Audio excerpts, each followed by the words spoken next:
السلام علیکم جماعت ناہم، امید کرتی ہوں آپ سب خیریت سے ہوں گے۔ آج ہم شعر نمبر 4 کی تشریح کریں گے، ٹھیک ہے بچوں۔ شعر ہے: جچتا نہیں نظروں میں یا خلت سلطانی، کملی میں مگن اپنی رہتا ہے گدا تیرا۔ مفہوم ہے: درویش اپنے پھٹے پرانے لباس میں بھی خوش اور مطمئن رہتا ہے، اس کی نظروں میں بادشاہی لباس کی کوئی وقت اور حیثیت نہیں ہوتی۔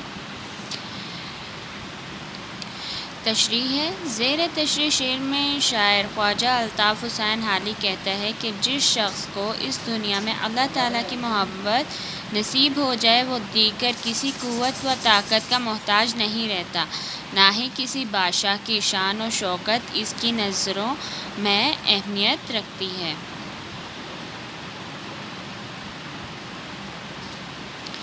اہمیت ہوتی ہے، اور نہ ہی دنیاوی مال و دولت کی۔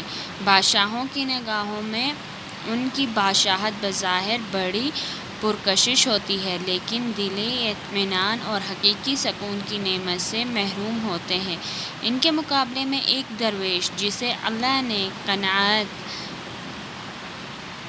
صبر اور شکر جیسی دولت سے نوازا ہے، راتوں کو میٹھی نیند سوتا ہے اور سحر و لالچ سے کفارہ کش ہو کر اللہ کے ذکر میں مشغول رہتا ہے۔ بقول علامہ اقبال: کہاں سے تو نے اقبال سیکھی یہ درویشی، کہ چرچا بادشاہوں میں ہے تیری بے نیازی کا۔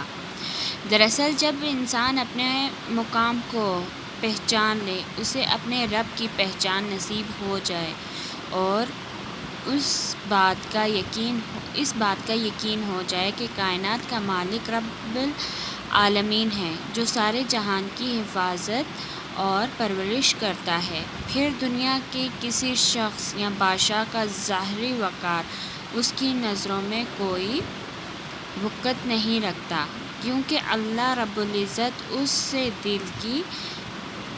دل کا غنی عطا فرما دیتے ہیں۔ اس کے پاس بظاہر مال و دولت قلیل ہی کیوں نہ ہو، لیکن اس کا دل قناعت سے بھرپور اور پرسکون ہوتا ہے۔ دل کا جو سکون اللہ تعالیٰ سے محبت کرنے والے فقیروں کو نصیب ہوتا ہے، ان بادشاہوں میں کہاں۔ شعر ہے: ان کی نظریں شوکت جچتی نہیں کسی کی، آنکھوں میں بس رہا ہے جن کی جلال تیرا۔ اللہ تعالیٰ سے محبت رکھنے والے یہ درویش دنیا میں ملنے والی آزمائش کو اپنے لیے نعمت سمجھتے ہیں اور اس آزمائش پر پورا اترنے کی کوشش کرتے ہیں۔ اللہ تعالیٰ کی رضا ان کے لیے سب سے بڑی نیکی ہوتی ہے اور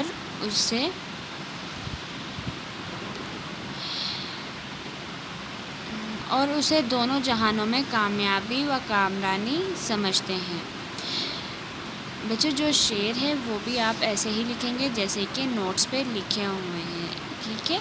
اپنا بہت سارا خیال رکھیے گا۔ اللہ حافظ۔ اور یہ کام آپ کاپی پہ کر کے امید کرتی ہوں مجھے واٹس ایپ پر ان کی پکچرز بھیج دیں گے۔ اپنا بہت سارا خیال رکھیے گا۔ اللہ حافظ بچوں۔